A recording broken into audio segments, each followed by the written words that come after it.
to have your clip featured in the Skyrim Clip of the Week? Simply record the clip on your Xbox and then send it to me via message. My gamertag is iRyeni, that's IRYENI, and you can message it to me over Xbox and I'll be able to view it. I look forward to seeing the clips that you guys send me.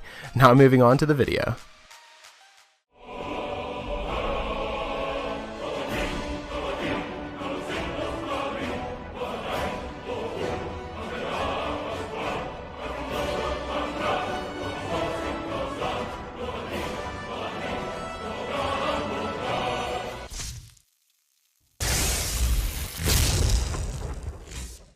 Hey, what's up guys, it's Ryan and welcome to week number 86 of the top 5 Skyrim mods of the week. Now hopefully you guys will enjoy the mods that I've picked out for this week. Starting off at our number 5 spot, we have Katana Crafting. Now this mod adds the ability to craft a katana, a daikatana, a wakizashi, and a tanto. I'm pretty sure I pronounced those correctly. You can craft them from steel, dwarven, elven, orcish, Nordic glass, ebony, stalrum, daedric, and dragonbone, and you need the appropriate perks for each material found in the smithing tree.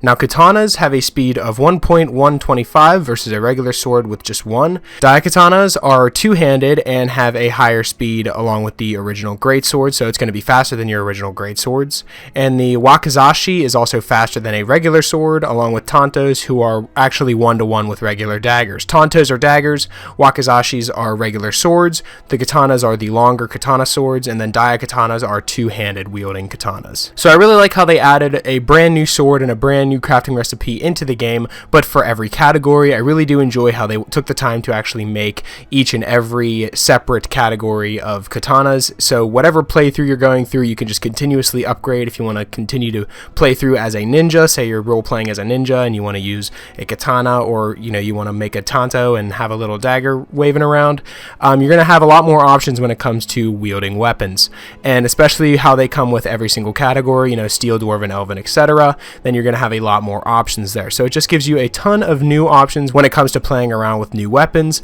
and that's definitely why it comes in at our number 5 spot, so I strongly recommend downloading the Katana Crafting mod. Coming in at our number 4 spot, we have Morrowind Armor Compilation Complete. Now this mod adds a dozen new armor and weapon sets inspired by the Elder Scrolls 3 Morrowind in a balanced, lore-friendly, and fully integrated way. There's 9 entirely new armor and weapon sets such as Chitin, Bone Mold, Stalrum, Nordic Steel, Ringmail, Trollbone, Drow, Bear, and Snow Bear. There's also 3 variations of existing armor and weapon sets with unique appearances such as Gilded Ebony, Vardenfell Glass, and Antique Orcish. There's 6 new types of crafting components as well, such as Drowax, Bone Mold Ingots, Treated Chitin, Troll Bones, Cured Pelts, and Stalrum Ingots. This mod is also fully integrated of the new armor and weapons into their leveled lists, such as treasure, random quest rewards, bandit equipment, and merchant inventories, plus NPC outfits and guard dialogues. Now, many of the armor sets added by this mod are referred to as medium armor, which means that they use the heavy armor skill and perks, but offer slightly less protection than heavy armor of the same levels, and also weigh considerably less. For Bone Mold, crafting this medium armor requires the Elven Smithing perk, and Bone Mold smithing recipes use Bone Mold Ingots, which can be smelted out of either bone meal or bones that can be looted from the bodies of slain creatures using bone harvesting tools. Bone harvesting tools can be created at a smithing forge, and the recipe is underneath the steel category. Please note that bone harvesting tools must be in your inventory when the creature was killed in order for the bones to be harvestable. Now, as for the Antique Orcish armor, crafting this medium armor requires the Steel Smithing perk, and in addition, you must be accepted as a bloodkin of the Orcs by completing one of the available quests when first encountering an Orc stronghold. And it adds a whole bunch of armor into the game that it looks really awesome. It really feels like you're playing a brand new game with all these armors, and seeing all the armors on the NPCs in the game make you feel like you're not the only one with this unique armor, so it can make a lot of the NPCs in the game look way more badass and way more intimidating whenever you come across in battle with them. And that's definitely why it comes in at our number 4 spot, so I would definitely recommend giving this mod a try. Coming in at our number 3 spot, we have Ashlander Camp New Zainab. Now, New Zainab is a reconstruction of the remote Ashlander camps found in the wastelands of Morrowind. Now, a little bit of the lore behind it is, after Red Mountain erupted, many of us were forced out of our homeland in Morrowind. We came here expecting refuge, but found hatred and mistrust. Their cities were cold and inhospitable, and opportunities were scarce. We were born free. We, the old, gentle and wise people of the wastes, hatred and cold did not take our interest. Born free, trapped in this cold place? So a few of us went to seek the freedom that the gods have destined for us, and we founded New Zainab. Here we live like our ancestors, free and proud, and in peace. But my days are soon over, and I will soon leave this life. I fear for my people that they might not find a new Ashcan and end up without guidance. Now, New Zainab is located in Eastmarch, south of Windhelm, and the marshy areas found around there. Much care has been taken to recreate the feeling and atmosphere of the Ashlander camps from Morrowind. There are also 3 merchants, a wise woman, a trader, and a smith, and 2 potential follower companions, Arena and Dremen. 11 NPCs in all live at the camp, and the Ashcan's yurt may function as a player house with safe storage. All of this is aimed at players who want to play as a Dunmer refugee trying to settle in their new homeland, but it's a cool addition to any game. Now, Morrowind was a great game, and I love it, and I love to see whenever people bring stuff from Morrowind into Skyrim, especially whenever they try to add this little background lore and add a story to it as well. I love that. It's one of my favorite aspects about mods whenever people take things from other games and just implement it in seamlessly, and that's exactly what this mod does. So it's a great mod in general, and I definitely recommend downloading it and adding it to your load order.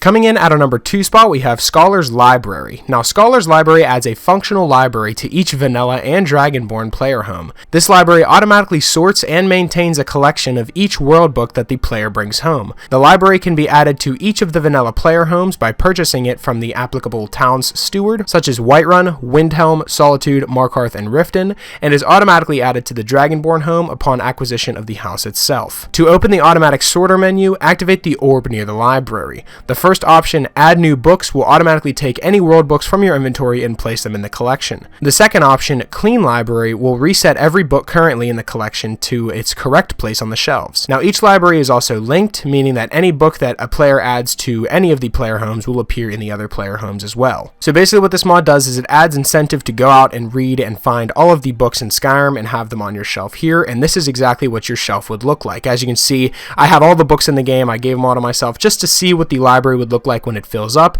and it looks pretty badass. Seeing all the shelves completely full and seeing them all fill up in alphabetical order is really cool, and being able to come back and look through in alphabetical order to find the book that I want to read or something that I want to look into, it definitely gives me that option. So this mod brings a better use to collecting books and actually finding books out in the wilderness and bringing them home to your player home, and that's definitely what I like in the mod, so I would definitely recommend downloading the Scholar's Library.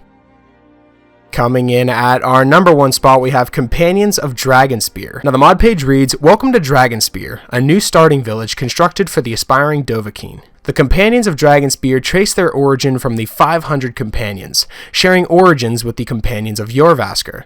Although similar, Dragonspear has changed a lot more over the years, and eventually became a service location offering exotic goods from around Tamriel. A small player home overlooks the lake, right beside Dragonspear.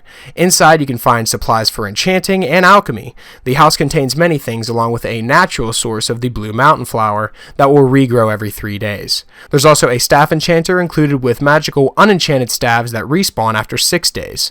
This mod also includes a total of 15 followers. Each companion can be found around Dragonspear and is friendly and looking for marriage. Now, as a bit of a disclaimer, this is ultimately a follower mod, but it's also lore-friendly head start mod and a player home mod. You'll find a few freebies to get you started on your journey strong, such as gold, scrolls, potions, planters, basic gear for disenchanting, all in the player home, along with free leather and strips as well. You'll have to use some of that free gold to buy ingots for smithing though. The player home could rapidly boost your enchanting and alchemy skills, which in turn rapidly boosts the player level. Do this wisely as player level influences enemy spawns and loot drops. Now basically what this mod means is, yeah, you're going to be starting out the game here, but if you've played the game before, then you definitely know what you're doing, and it's definitely a way better thing than going to Bleak Falls Barrow every time, which is how I start the game most of the time. So going here and starting here and having a player home here along with the companions that are along with you, and then going to Whiterun and maybe starting the companions quest there, starting out your game like that may actually be a better way and a new unique way to start the game.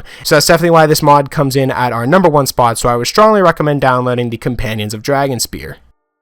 So that's pretty much it for this week's episode of the Top 5 Skyrim Mods of the Week. Hopefully you guys did enjoy, and if you did, I would appreciate it if you left a like and subscribe if you're new. It really helps me out a lot. And if you have any suggestions for mods you'd like me to cover in future Top 5 Mod episodes, be sure to let me know in the comment section below, or you can follow me on Twitter. I'll be sure to leave my Twitter in the description, and you guys can follow me on there and leave me suggestions through there as well. And yeah, that's pretty much it. Hopefully you guys did enjoy, and I'll talk to you guys later.